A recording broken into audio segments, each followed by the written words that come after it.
Welcome to this meeting of the West Haymarket JPA. I want to call this meeting to order. My name is Lyrian Gaylor-Baird, Mayor of the City of Lincoln, and to my left is Councilwoman Tammy Ward, and to my right is Regent Tim Clare. This is a public meeting subject to the Open Meetings Act, a copy of which is posted in the back of our chamber. And as we proceed, the clerk will read each item, and then staff will come forward and present on each agenda item. We will take public comment, and each speaker, if you could please state your name and address, and recognize that we have 5 minutes per speaker. And with that, Casey, please call the first item. Approval of the minutes from the JPA meeting held September 23rd, 2021. Move approval. Second. Approval moved by Regent Clare, seconded by Councilwoman Ward. Please call if there are any corrections to the minutes or discussion. Seeing none, please call the roll. Gaylor-Baird, Yes. Ward, Abstain. and Claire. Yes. Minutes carried 2-0. Let's see here. Approval of September 2021 payment register and review of the September 2021 expenditure reports. David Young, Treasurer for the JPA. Thank you very much for the opportunity. A few highlights from the register. Slide this over. $331,600 to the University of Nebraska Athletics Department for basketball tickets. These are purchased on behalf of the suite and loge box users. $400,000 to PBA.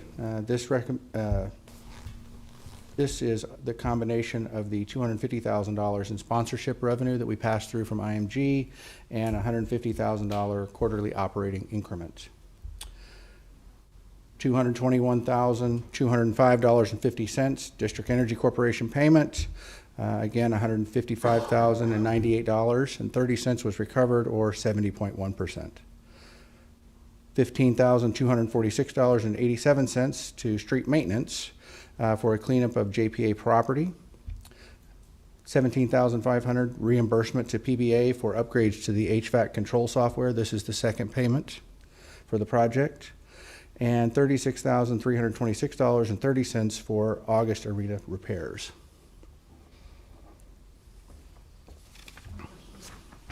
Any questions? Go ahead. The $15,000 for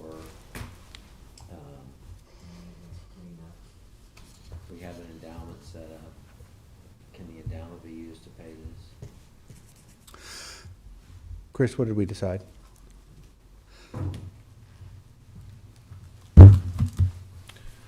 Chris Connolly, City Law Department. I've taken a look at the memo that Caleb Swanson had put together for us several years ago, and it talks about uses of the JPA, of the endowment fund, and it says, shall be used for capital improvement projects, major repairs and replacements, and extraordinary maintenance obligations of the current or future enhanced landscape and streetscape features within the WHJPA project area. And it goes on to talk about public right-of-way and park property. So can we say this is an extraordinary maintenance obligation of the current and or future enhanced landscape and streetscape features? I'm having difficulty getting to there for what this money was used for. This is right out of the JPA endowment fund.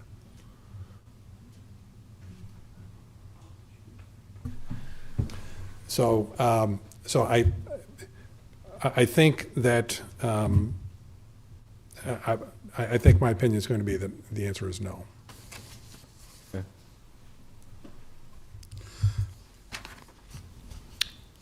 Any other questions? Okay, we would entertain public comment on this item.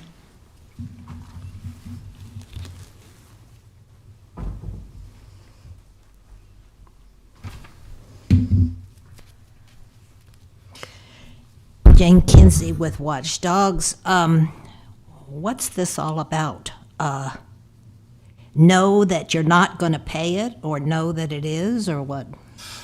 We are going to pay it. The question was whether we could use the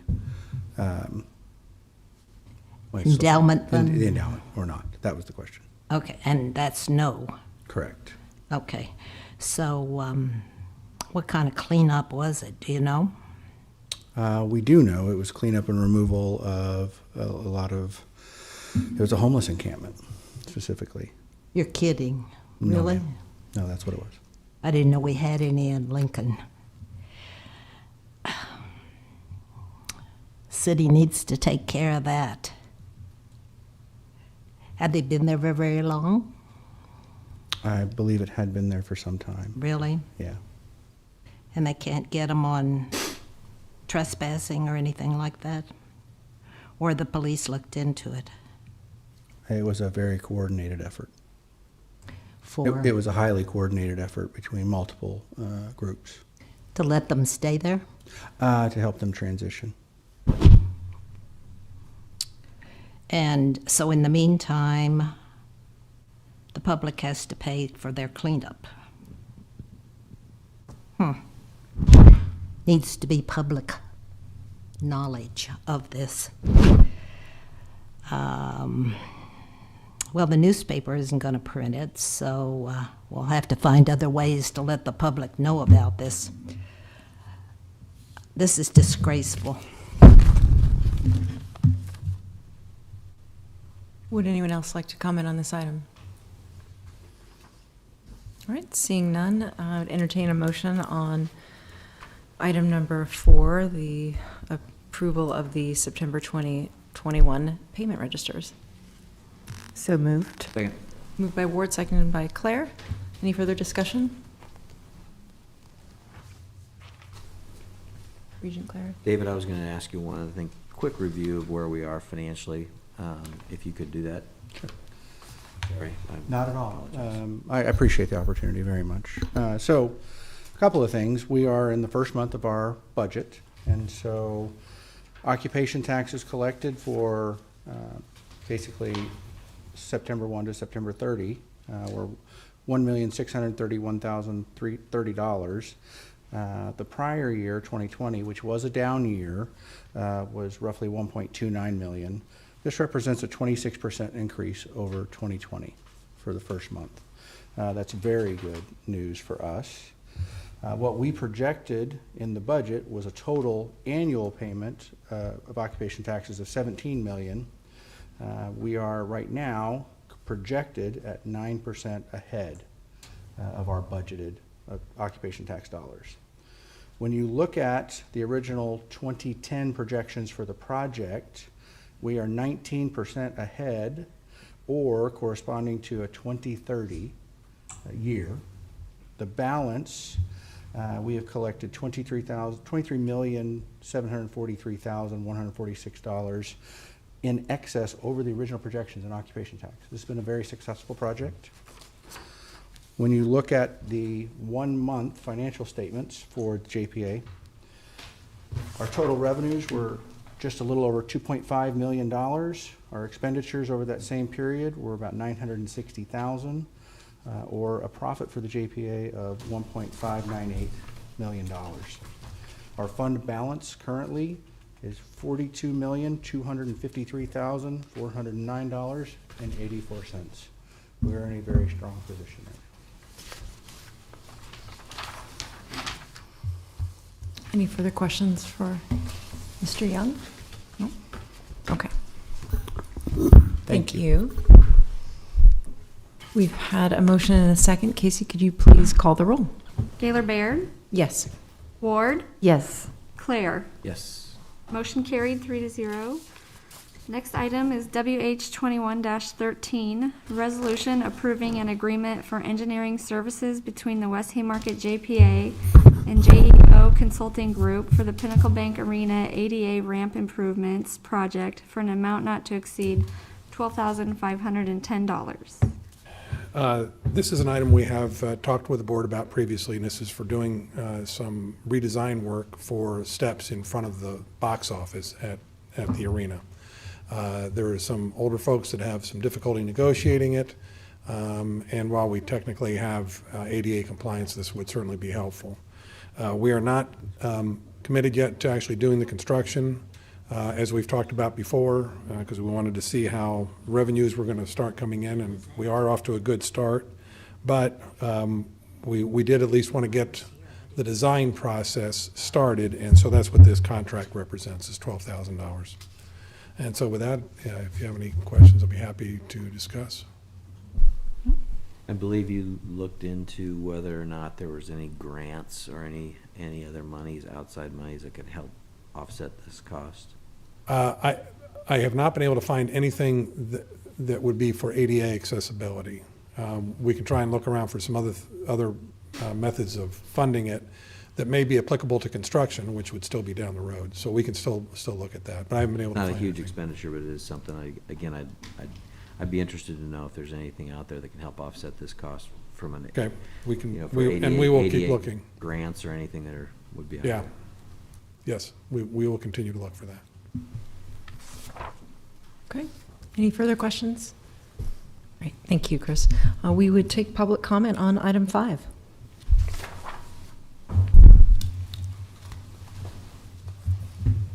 Jane Kinsey with Watchdogs. So is this, what kind of improvements are they talking about? There are some steps in front of the box office at Pinnacle Bank Arena, okay? And some people have had difficulty getting up and down those steps. There's only 2 or 3, but some people have had some difficulty. And so we want to turn it into a ramp, an accessible ramp. Okay. You don't have a ramp other than that? There are ways to get to the box office if you take a longer route to get up to it. But it's not just for wheelchairs. The point is, some people have had some difficulty negotiating this, and it's sort of a trip hazard for some people. So we feel like this is a safer way to do it. How come now after? Why wasn't it done originally? Well, we did, the original design has always had ADA compliance, so that hasn't been an issue. Why, I think it's only over the course of time that we discovered how people use these steps and who the people are that are having difficulty with the steps. And so now that we're recognizing it, we're trying to resolve it. Okay. Seems like they would have taken care of that originally. The other way is too far around for people to use. Is that the idea? I don't know Or is if it's- people complaining about it? Well, I don't know that people are complaining about it, but staff has noticed, arena staff has noticed that some people have difficulty with these steps, and we don't want anyone to get hurt. Right, yeah. They just go around thinking of all kinds of things that they need. How much in the rear are they going to have to be in order to stop handling everything that they want? It's not good for the taxpayers' money. Would anyone else like to speak on this item? All right, seeing none. Is there any further discussion among JPA members? Okay. I'd entertain a motion on item 5. So moved. Second. Moved by Claire, seconded by Ward. Please call the roll. Gaylor Baird? Yes. Ward? Yes. Claire? Yes. Motion carried 3-0. Next item, WH 21-14, resolution approving an amendment to the Memorandum of Understanding between the West Haymarket JPA and Project Control of Texas, reflecting a rate increase for construction management services for a term of September 1, 2021 through August 31st, 2022, with costs not to exceed $50,000. We had brought this, the MOU for project control last month, and we had the MOU that stated that the fees were not to exceed $50,000, and that is still true. What was not included in last month's resolution or MOU were the rates that were actually going to be, that they would actually be charging that would get it up to $50,000 or less. And so the purpose of this resolution is to attach the new rates as would be billed by project control. And I believe in everyone's packet, at least in the team's part, there was a comparison that was put in to show what the rates were last year versus what they are now. It's about a 3.4% increase generally. I mean, there's differing increases based on the different rates for different titles. But I believe that's what it worked out to as a general matter. And so we're bringing this to you today to have the rates actually approved and included in the MOU. And again, the $50,000 number still doesn't change. That's still a not to exceed number. Thank you, Mr. Connolly. Any questions about the amendment? No questions about the amendment. I'd just like to, again, publicly thank PC Sports. They've done a great job for this, for the city of Lincoln with the arena from the very start. And there's a few people, I think of a Dan Marvin, I think of Bob Caldwell, some people that were really instrumental in getting this project completed, and PC Sports was one of them. So really appreciate their work. All right, great. Would anyone else like to speak on this item? Open it up for public comment.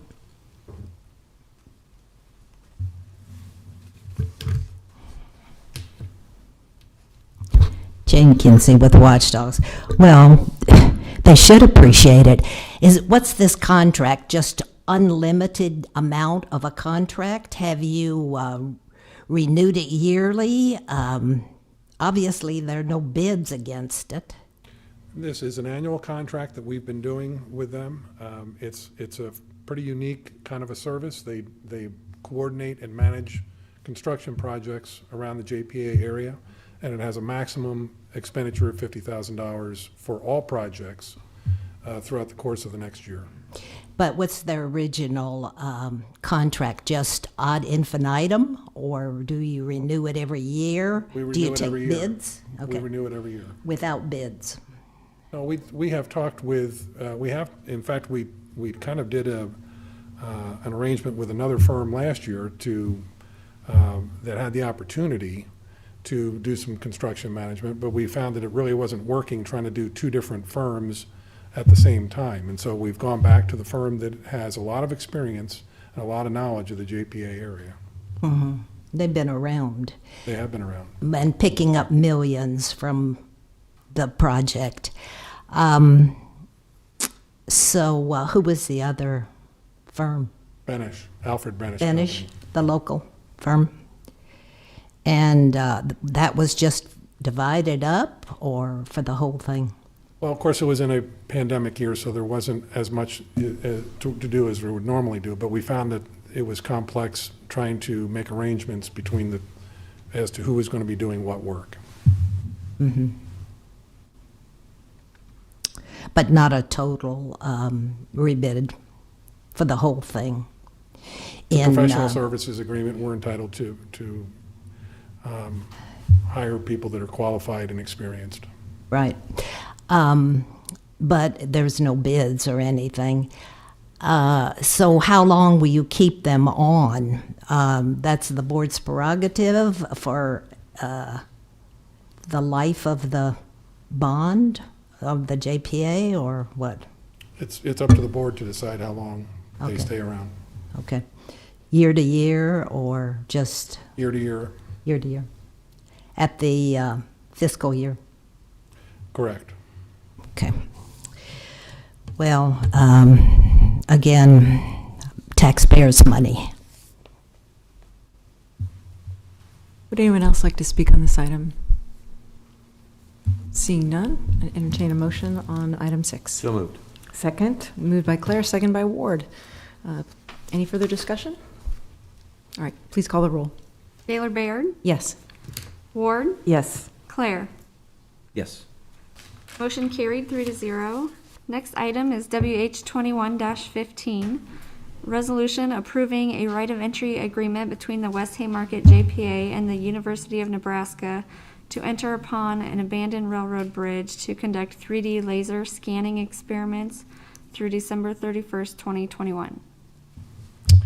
The University of Nebraska and the College of Architecture and Engineering has asked that we allow them to go onto the old abandoned railroad bridge for purposes of an educational experience, allowing them to do some 3D scanning of this bridge. And we had previously done a similar arrangement with College of Architecture last year. They were going to do some load testing experiments. They never did actually get onto the bridge.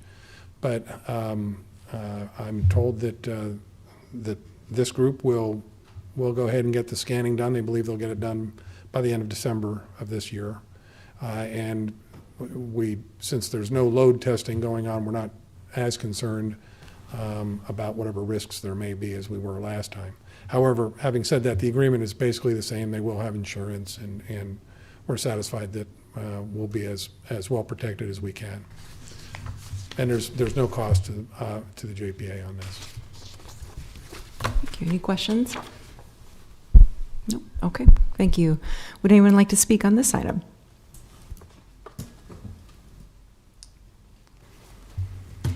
Jane Kinsey with Watchdogs. Was this for testing the earth? No, Oh, but this was something else. Okay, they want to do 3D scanning of the bridge structure itself. okay. To maintain it, see if it's all right? No, this is for educational purposes. They're teaching their students. how to do it. Students, for the students' purposes. Okay. And is any of the, you said it wasn't any charge, will any of the staff be involved in monitoring this? No? They're taking care of all of that then? It's all their staff, correct. Okay. And before, were students also being educated? There were students, yes. They were? Okay. Thank you. Would anyone else like to testify on item 7? None? Entertain a motion on the resolution approving the right-of-way agreement between the JPA and the University of Nebraska. So moved. Second. Moved by Ward, second by Claire. Any further discussion? All right, please call the roll, Casey. Gaylor Baird? Yes. Ward? Yes. Claire? Yes. Motion carried 3-0. Next item is WH 21-16, resolution approving a memorandum of understanding between the West Haymarket JPA and the Lincoln Lancaster County Health Department for purposes of administering COVID-19 vaccines at the Pinnacle Bank Arena. Now that we're at a point where booster shots for the COVID pandemic are going to be starting here soon. The health department wanted to do another agreement with us, similar to what was done last spring when the initial vaccines were being done. And so that's what this agreement represents. It's been updated in some of the recital language to reflect what's been going on more recently. But otherwise, the terms and conditions are really the same as what we had done previously. They will reimburse the JPA for up to $50,000. And we will, and since we don't expect the volume of people coming in to be the same as it was back then, we don't think it will get anywhere near $50,000. But they will cover those expenses. Questions? Thank you. Would anyone like to testify on this item? Jane Kinsey with Watchdogs. Is this for all ages, or is this for kids, or I can't imagine that the elderly need this when they can go any place in town just about and get the shot. Yeah, we're not making the decision on who the shots are going to be for and the eligibility, but we're providing Yeah. the facilities. Did they tell you anything about it? Well, it's for booster shots, so I don't believe it's going to be for small children. Okay. But beyond that, exactly who is going to be called in for the booster shots, I don't know. How many days? That's Determined. To be negotiated. Yeah, that's to be negotiated. Okay. But the max is 50,000? Correct. Okay, thanks. Would anyone else like to testify on this item? Seeing none, I entertain a motion on item 8. So moved. Second. Moved by Ward, seconded by Claire. Any further discussion? I just want to thank everyone involved in these clinics, especially the arena and SMG and of course the health department and all of its partners. None of us contemplated the use of the arena for this purpose when it was built, and how fortunate for our community to have this large facility that has helped so many be vaccinated quickly and efficiently. And as we look to boosters and to the 5 to 11-year-olds, it is a powerful resource to help protect our community. So thank you to everyone involved. And with that, please call the roll, Casey. Gaylor Baird? Yes. Ward? Yes. Claire? Yes. Motion carried, 3-0. The next meeting date will be Thursday, December 9th, 2021 at 2:30 PM here in council chambers. Okay. And with that, I would entertain a motion to adjourn. So moved. Second. Moved by Ward, second by Claire. Please call the roll. Gaylor Baird? Yes. Ward? Yes. Claire? Yes. We are adjourned. Thank you.